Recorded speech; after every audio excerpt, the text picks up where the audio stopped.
You're thinking about moving to Mandarin and you want to know what the market looks like here. Well, guess what? This video is going to tell you a lot about the Mandarin area here in Jacksonville. So my name is Justin, I'm with the Rookeeper Home Team, and you're on our channel, Everything Jax Real Estate. And in this video, we're going to be going over the market update report for the area of Mandarin here in Jacksonville, Florida. So Mandarin is a very popular area here for the schools, for the restaurants, for the shops. And so ultimately, it's always good to know what's happening here, especially if you're thinking about moving here, or if you're thinking about selling your home here and you want to get top dollar for that home. So when I come back, we're going to go through all of the market data for the month of April here in Mandarin, so stay tuned.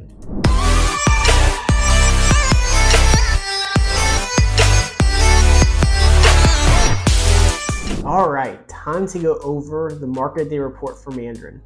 But before we do that, make sure you like this video, subscribe to our channel, and ring that bell so you get notified when we post more content like this in the future. Also, if you see anything that I'm going over that you have questions on, always feel free. You can drop a comment in the comment section below, or in the description of this video is a link to my calendar, as well as my information like my phone number. So that way, if you want to give me a call, or if you want to schedule a one-on-one, face-to-face, Zoom call, whatever the case may be, you can do that as well. Without further ado, let's go through the data. So with Mandarin, it's a very popular area here. Ultimately, it has one of the better high schools in the Duval County area. And as I mentioned, a lot of different shops and restaurants in the area that tend to bring people to it. And even though you're kind of more South Jax, it still feels somewhat central, as you're only about 20-25 minutes away from most things you want to get to, maybe even 30 minutes for, say, the beach or the town center. So there's a lot to go to or go on over there that you're not too far away from most things in the perspective of driving here in Jacksonville. But first things first with Mandarin, what we're going to look at here is we're going to look at the amount of homes that were under contract in April compared to the overall amount of homes that were on the market in April. And what we see is we saw there was 375 homes under contract or sales pending. We saw there was overall 1,474 homes on the market, which left us with 1,099 homes left at the end of April for Mandarin. When we look at the pending list ratio, though, what we see that we had a 25.4% pending list ratio, which just means that for every 4 homes in the market in Mandarin in April or that were on the market, one of them went under contract. It's a very good number, and it's actually a bump up from last month. It's what you really want to see if you're looking about moving or selling in Mandarin, moving to Mandarin or selling in Mandarin, because ultimately it shows that it's a very healthy market here, despite these higher rates we're seeing and higher prices we're seeing, despite rates being higher. And with all that to say, the area in Mandarin is still considered mildly active, which is good for a homeowner. It's also good for a buyer in the area. Now, when we take a closer look, we also notice that homes in that $500 to $600 price range made up the majority of homes for sale. The beauty about Mandarin is there's a lot of first-time home buyer or starter home homes in the area, but you do also have a lot of higher priced homes in the area, including homes that are on the river that are going to be worth multi-million dollars. So to have homes between $500,000 and $600,000 be the majority of homes under contract as far as that bracket, just goes to show that it's a very popular area, but the price also shows why it's so popular. We did also see too that the homes between $400,000 and $500,000, that bracket made up the relatively largest amount of homes that were still for sale, which does show that homes that are under contract are higher, but there actually are more homes available below that in that $400,000 to $500,000 price range, again showing that we do still have a lot of starter homes or first-time home buyer homes in the area. Now, the median list price for all those homes that were on the market, $578,000 or so. So relatively speaking, prices are staying pretty consistent from a listing standpoint when we look at previous months as well. So we're not seeing huge price increases despite a lot of homes going under contract, which is most likely because of these higher rates. Next up, we're going to look at this graph here, and this graph is going to show us the amount of homes on the market still compared to the amount of homes under contract for April. And what we see here is that, relatively speaking, if you're looking for a home anywhere between, say, $350,000 and $800,000, you're going to have a lot more options to choose from because there are more homes under contract, but there's still way more homes available for you. It isn't until you get to the higher price points where now you have less inventory to choose from, but at the same time, you may also have a little less demand because it's the higher price points. So ultimately though, if you're looking to buy a Mandarin and you're looking at $300,000, $400,000, or $500,000 price point, the great part about it right now is you have a lot of options to choose from to find your next house, your first house, your dream house, whatever you want to call it, in the area. And the next step we're going to look at is how many homes sold in the last 6 months. Well, what we see here is we had 1,269 homes that sold in the last 6 months with a median sold price of $520,000.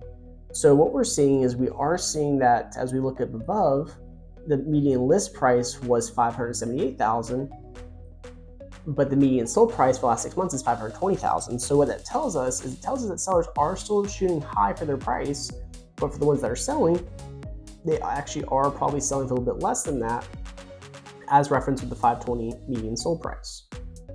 Now, alternatively, we also see that there was a total of 292 listings that failed to sell in the area in the same time period. Homes can fail to sell for many different reasons. Sometimes it can be a realtor not putting really good photography out there or having a good marketing plan in place. Sometimes it could be a seller just, testing the market, not really needing to move, just maybe one move to their price, that whole make me move kind of thing that you may sometimes used to see a lot of time on Zillow. Or it could just be too that the condition didn't match the price, or the seller wasn't willing to come down off that price to try to attract the buyer to the home.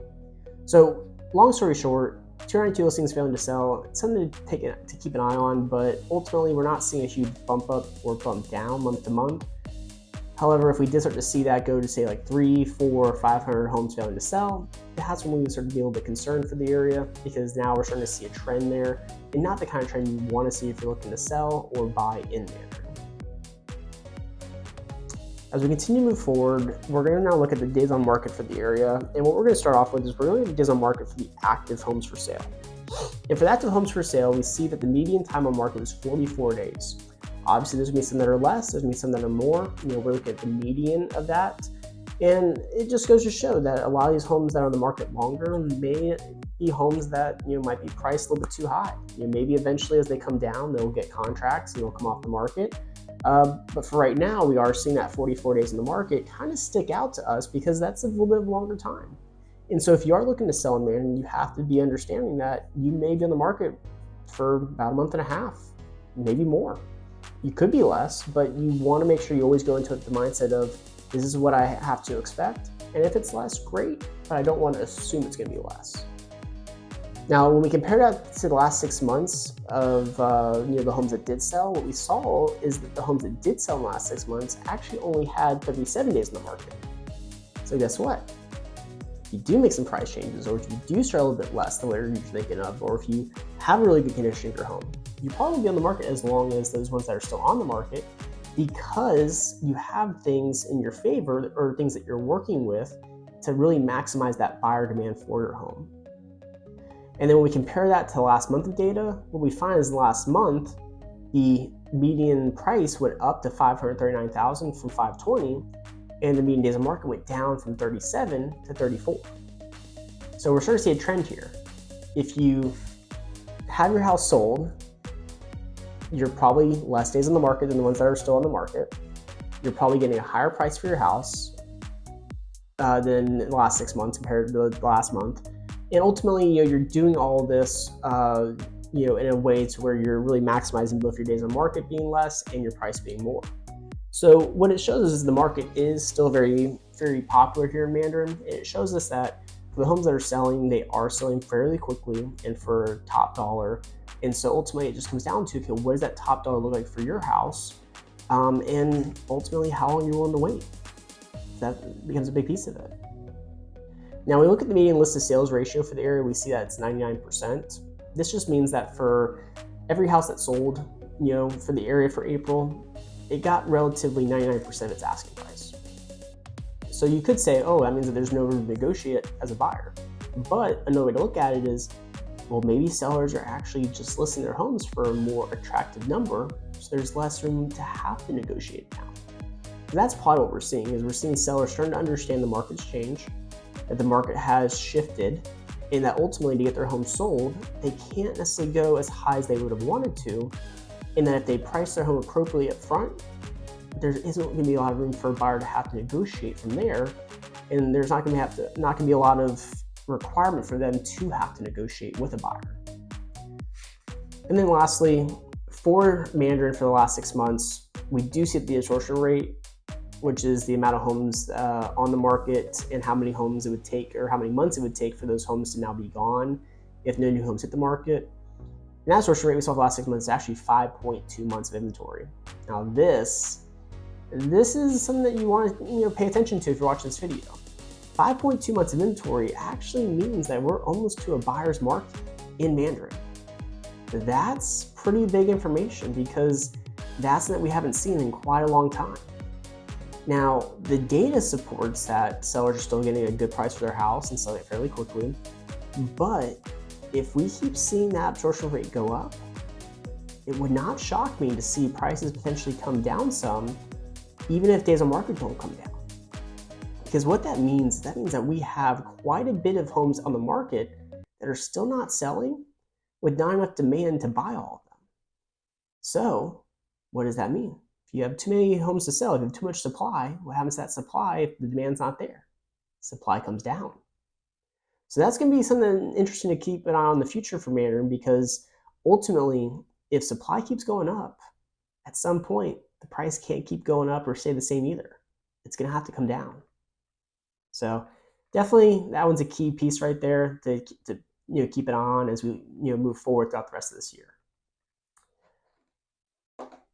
And to kind of really hit home with it, when we look at this table, it kind of shows us where, really more so, what brackets are supporting that absorption rate being so high. And what we see is really anything over $700,000 in Mandarin has more inventory than what the demand can probably support, as shown with the yellows and the greens. And so ultimately, as you can see, I'll scroll down here, when we get to the yellows and greens, it starts to favor buyers. Gone are a lot of those reds and oranges, and don't get me wrong, we have some reds and oranges. So if you are looking in Mandarin, you're under $700,000, you're probably not going to be in that maybe buyer's market. You're probably going to still be in more of a seller's market. But if you're looking at a higher price point in Mandarin, now's the time. Before rates go down, if you have the ability to buy in Mandarin for those higher price points, you have options, and you have the ability to negotiate now more than ever, because there's not enough demand for these homes on the market. A seller right now in those higher price points is looking for you as a buyer. So they're going to be willing to negotiate with you. And if you're a seller in Mandarin, well, if you're in that $3 to $4, $4 to $5, $5 to $6,000 price point, you're okay. You're not, COVID okay, so to speak. But you're in a market where you're going to have to negotiate some, but you're going to still be able to get your home sold fairly quickly to a good buyer. But if you're a seller looking to sell your house for a much higher price point, call it $800,000, $1 million, $2 million, $2 million, $6 million, whatever, yeah, you're going to have to be willing to negotiate. You're going to have to be willing to make some price reductions. You're going to have to be willing to give a buyer what they want, because as the numbers support, you have a lot of competition with not a lot of demand for what you have. So if you have any questions on that, or if you just think I'm entirely wrong on that, feel free. In the link in the description of this video is a link to my calendar. Give me a call, schedule time on my calendar for us to kind of chat face-to-face, or meet face-to-face, or do a Zoom call. Let me know what you thought I could have done better on with it. Let me know if you think that I'm off my numbers, or if you think I'm spot on. I'd love to know, and I'd love to help answer any questions you have about your potential move to Mandarin or from Mandarin. Because that's one thing about us, is we're always here to help. We want to help teach you about Mandarin. We want to help teach you about Jacksonville. We want to make sure that you're as knowledgeable as possible if you are looking to buy or sell in the area. And we want to hopefully help you with all that throughout the process. So before I go, don't forget, like this video, subscribe to our channel, and ring that bell. Until next time, I'll see you guys again on the next market update video.